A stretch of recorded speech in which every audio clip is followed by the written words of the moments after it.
Peut-on tomber enceinte pendant l'allaitement? C'est une question cruciale à laquelle je vais vous répondre aujourd'hui en vidéo. Oui, parce que dans les quelques mois après notre accouchement, quand on est au début de notre allaitement et tout ça, très clairement, c'est pas vraiment le bon moment de tomber enceinte. Donc, je vous réponds à cette question aujourd'hui en vidéo, juste après ça.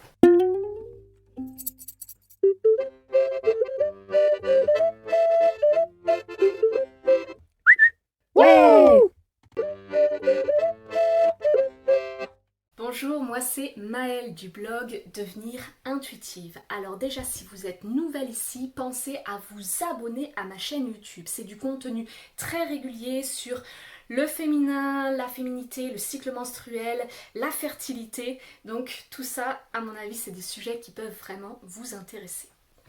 Et puis, si vous êtes déjà venu et que mon contenu vous intéresse, eh bien, allez voir aussi dans la description de ma vidéo. Je vous ai mis le lien vers mon compte Instagram où je publie pas mal de contenu en ce moment.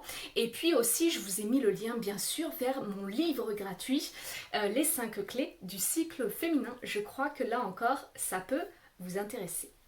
Alors maintenant, on entre dans le vif du sujet. Peut-on tomber enceinte pendant l'allaitement? Eh bien, oui, oui, très clairement, on peut tomber enceinte pendant l'allaitement. Mais je vais vous détailler un petit peu tout ça. Tout dépend en fait de la fréquence à laquelle on allaite. Si on est vraiment dans un allaitement à la demande, un allaitement très très fréquent, plus précisément si les tétés sont espacés de moins de 6 heures à chaque fois, que ce soit le jour ou la nuit, lorsque les tétés sont espacés de moins de 6 heures et que le bébé tète exclusivement, donc il n'y a pas de biberon, de lait maternisé, il n'y a pas d'aliments solides à côté, et bien dans ces cas-là, on considère que on est infertile. C'est ce qu'on appelle l'infertilité lactationnelle. Et il y a justement, l'infertilité lactationnelle, ça s'appelle aussi la méthode MAMA. C'est une méthode qui est encore énormément utilisée dans les sociétés traditionnelles et qui est aujourd'hui de plus en plus finalement remise au goût du jour aussi dans nos pays parce que finalement on se rend compte à quel point c'est utile de savoir que tant que les tétés ne sont pas espacés de plus de 6 heures, que ce soit le jour ou la nuit, et qu'on allaite exclusivement son bébé, et bien dans ces cas-là, jusqu'au 6e mois du bébé, on peut se considérer comme infertile. Mais au bout de 6e mois, même si les tétés restent très fréquentes et que on ne commence pas la diversification alimentaire, parce qu'après tout on pourrait se dire que ça commence plus tard, c'est vrai que certaines personnes font ça, et bien dans tous les cas on considère qu'à partir du 6e mois on doit se considérer comme de nouveau théoriquement fertile. Je vais vous expliquer un petit peu après pourquoi. Mais en tout cas ça c'est dans le cas où vous allaitez donc exclusivement et de manière très fréquente. Mais maintenant, imaginons que vous soyez plutôt dans un allaitement partiel, avec donc parfois de l'allaitement et puis parfois du lait maternisé, ou alors peut-être un bébé qui tète très peu souvent. Ça arrive, des bébés qui par exemple vont faire leur nuit dès le début, ou très très rapidement, genre au bout de 3 semaines. Ou alors des bébés qui même au cours de la journée vont faire des énormes tétés et puis ne têteront plus après pendant des heures et des heures. Ça arrive aussi et ça peut venir très tôt.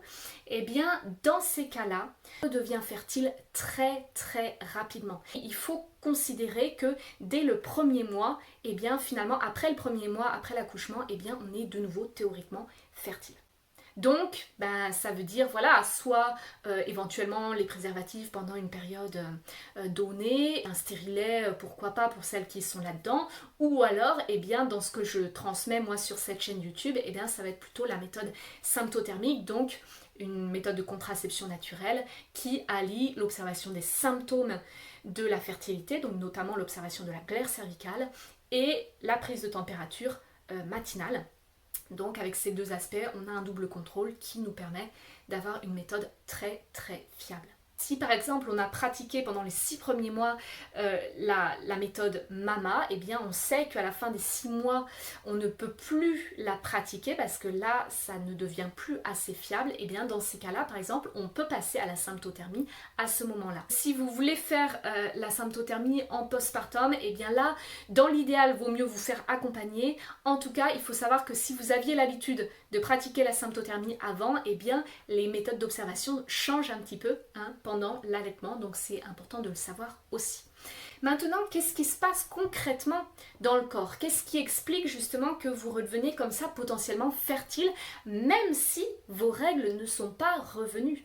Parce que c'est ça qu'il est super important de comprendre, c'est que pendant l'allaitement, si par exemple vous commencez après 6 mois à donner à manger à votre bébé à côté finalement de votre allaitement, et bien pour autant, donc vos règles potentiellement, même très probablement, ne vont pas revenir tout de suite, et pour autant, vous êtes potentiellement fertile. En fait, l'ovulation, les ovulations, elles peuvent revenir même avant les saignements des règles.